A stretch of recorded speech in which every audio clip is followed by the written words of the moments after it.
Welcome to the Hydrogen and Fuel Cell Group exhibit here at the Hannover Fair.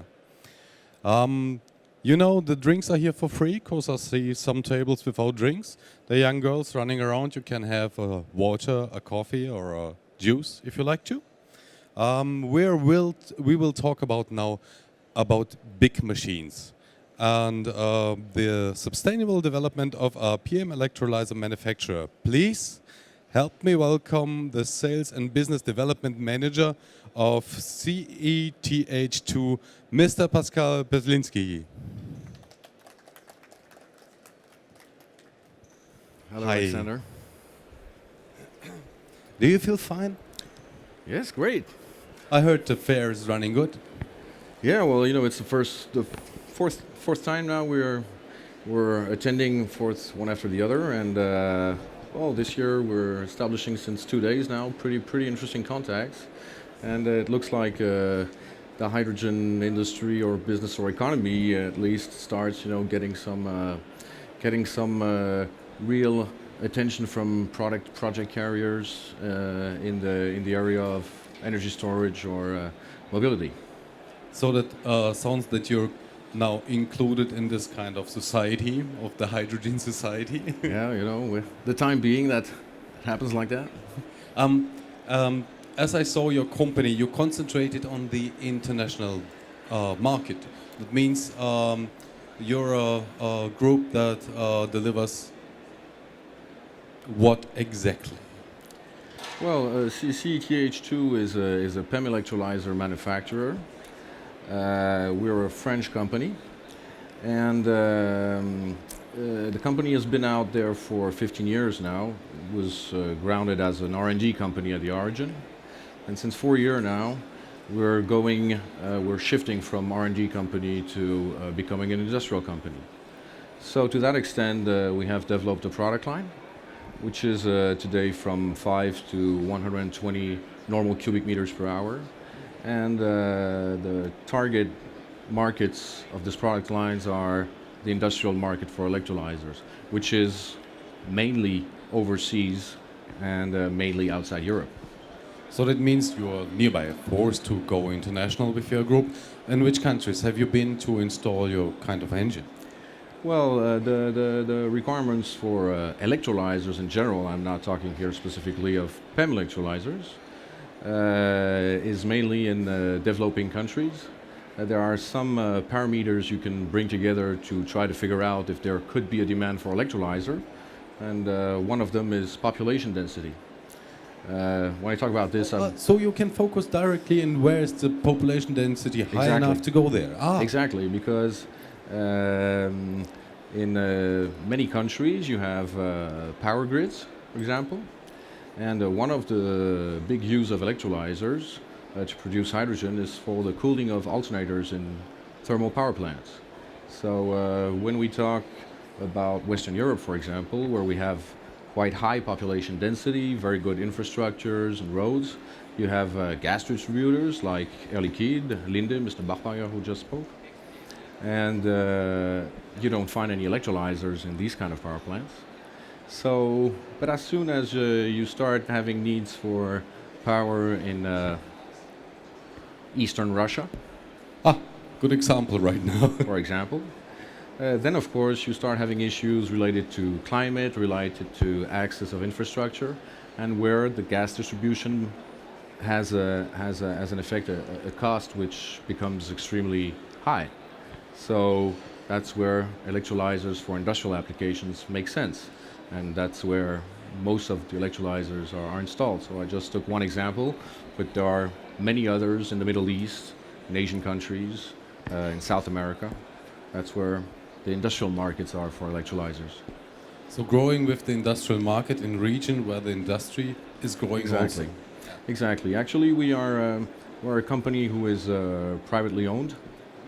We're not a publicly limited company, and coming from R&D and going to industry, we have to give our shareholders a perspective of return on investment.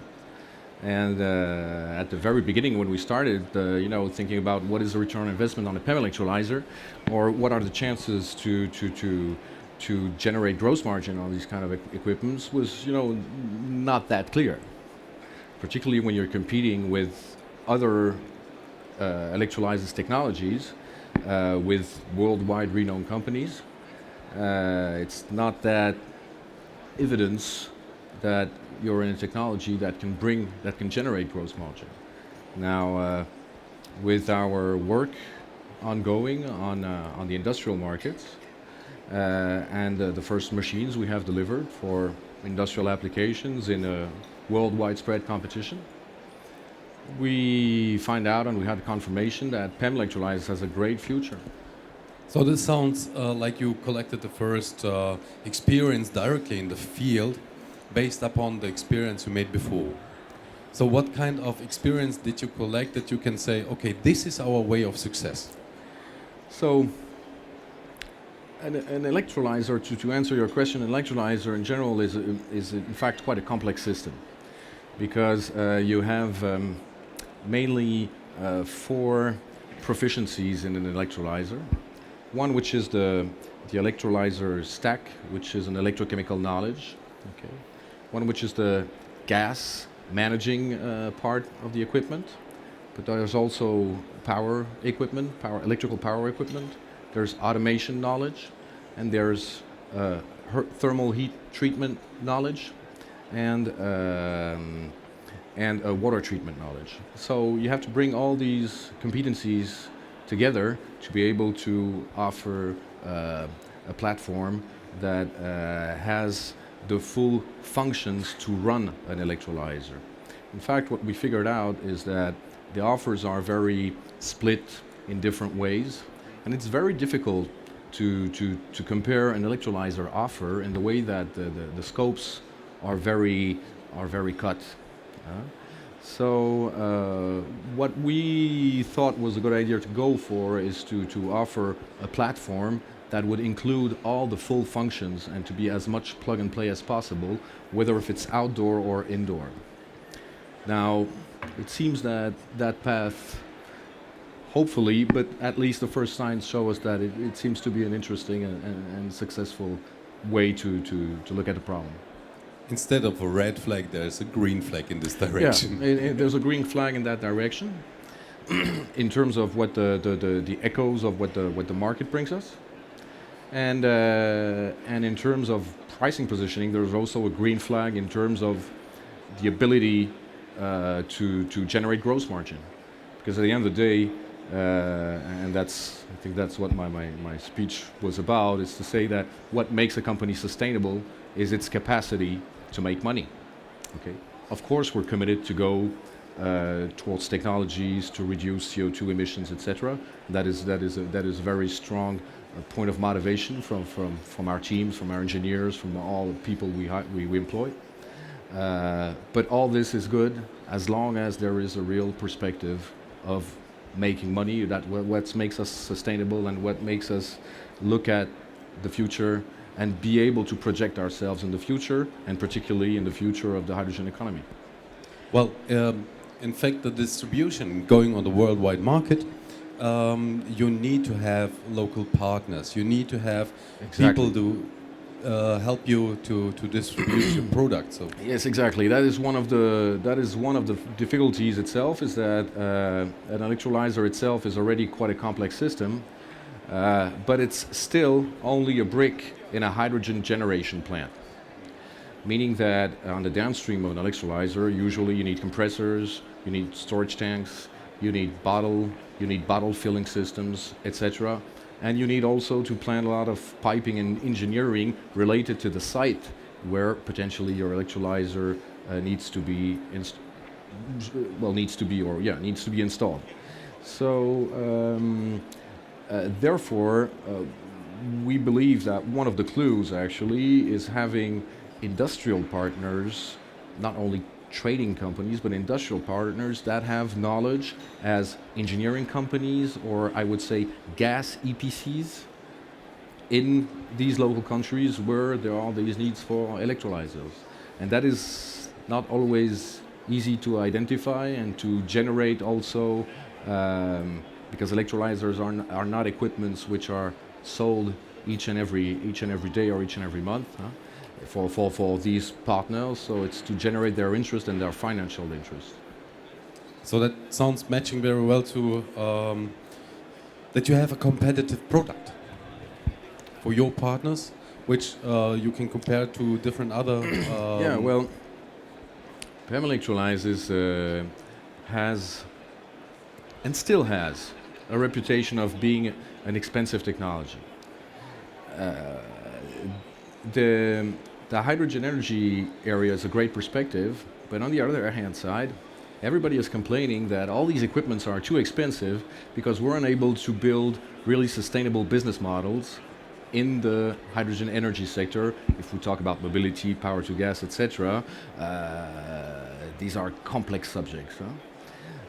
So it brings also the idea that the technology is still too expensive or still too high. Whether, if we look at the pure industrial market and the competition which we have to face there, related to alkaline technologies and related to, okay, there are others, but let's just stay on electrolyzers, so alkaline technology versus PEM. I mean, a company like ours was able to win projects against alkaline competition, world alkaline competition, and make, how would I say, make an interesting gross margin out of it. Yeah, yeah. Okay, and that is really a very important point, because our company, therefore, we are newcomers as electrolyzer manufacturers. We are there now with a commercial product since 4 years. There was a we stay extremely conservative on the technology, but the PEM technology has a potential in terms of surface area, active area increase, in terms of current density increase, which is extremely important. We stay extremely conservative because we want to offer and guarantee to our clients reliability and lifetime. And therefore, seeing that we're able to generate interesting gross margin, being very conservative with a perspective of development of our product that is going to reduce our costs very importantly, makes us feel extremely confident in what the future of a PEM electrolyzer manufacturer could be. Exactly, this is what I wanted to know. So, what kind of roadmap you follow? In this direction, there are many things to do just in future, and you have many things done in the past. Yeah. So, standing now here, what is the next step?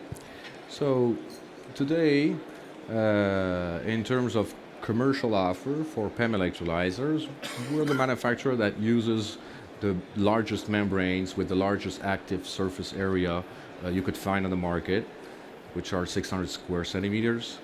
And we stay very conservative in terms of current density, meaning that to reach a certain potential or a certain production capacity, we need to add a lot of cells. Okay.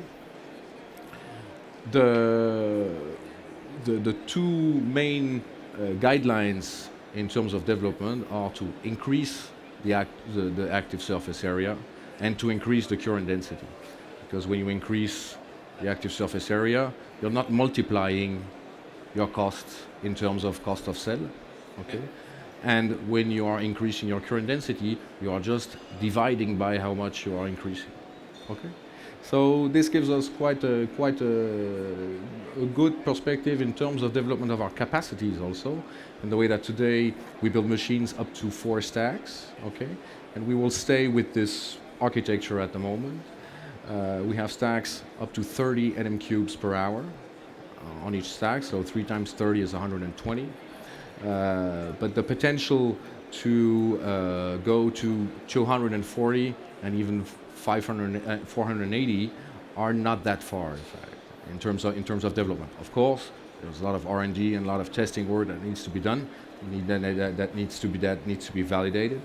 But the targets are very clearly set, and we're really looking forward to bring out electrolyzers by 2016 that will be far above a megawatt.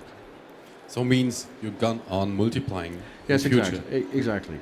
At the same time, we've been cautious also, not trying to go too fast, because that kind of demand is quite specific to power to gas applications or to renewable energy storage applications, whatever the path of value is made with the hydrogen behind. Considering that today we already have a full product line for industrial applications. Mr. Pewinski is reachable at the booth C57.